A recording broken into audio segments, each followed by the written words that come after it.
26 about the Apostle Paul when he was in jail in Caesarea.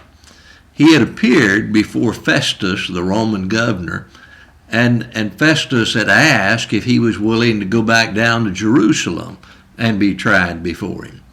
Paul knew that this was a trap and that he was just trying to satisfy the Jews who had made complaints against him. So he appealed to Caesar. And then Festus is frustrated because as a Roman citizen, he knows he has the right to appeal, but he doesn't know what he can write to the Caesar in order to make sense of the whole thing of sending Paul. He hears that King Agrippa, a Jewish king, was in the city, and so he asked him, along with his wife, to come and hear the Apostle Paul to see if he might be able to give him some ideas on what he could write to Caesar.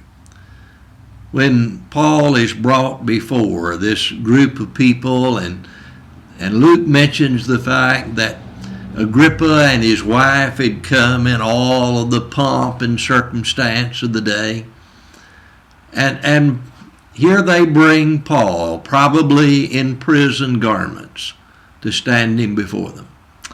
And they say to him, Paul, you can speak for yourself.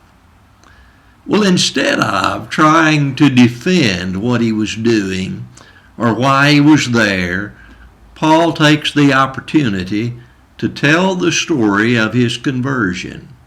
He told about how that when he was on that road to Damascus, going to persecute the Christians who were in that city, that the Lord appeared to him in a vision, and he said to him, Saul, Saul, why are you persecuting me?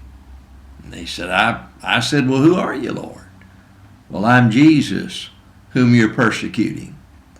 And Paul said to Agrippa, and I was not disobedient to that heavenly vision.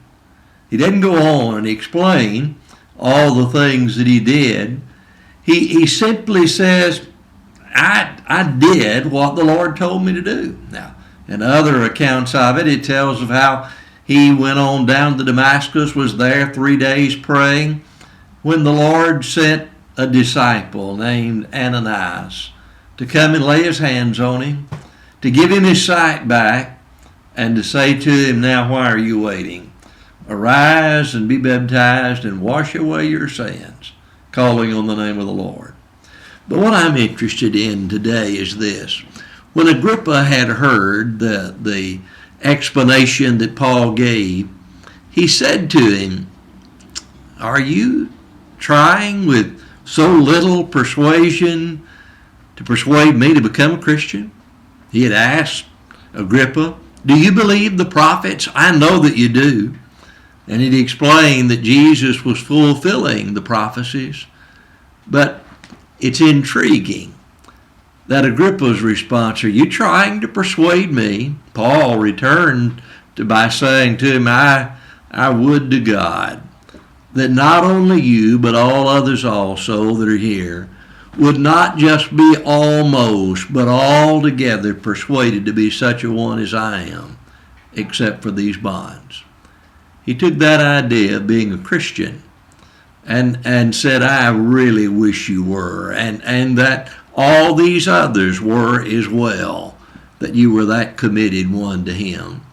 What kind of Christian did one become that submitted to God and was obedient to what the Lord said for him to do? Well, the New Testament doesn't know anything about any brands or kinds of Christians. They were just Christians. People committed to Jesus Christ. They were added to the church that the Lord keeps the record for in heaven. And it didn't require them becoming anything else. They were just Christians. That's what I want to be. Just a Christian.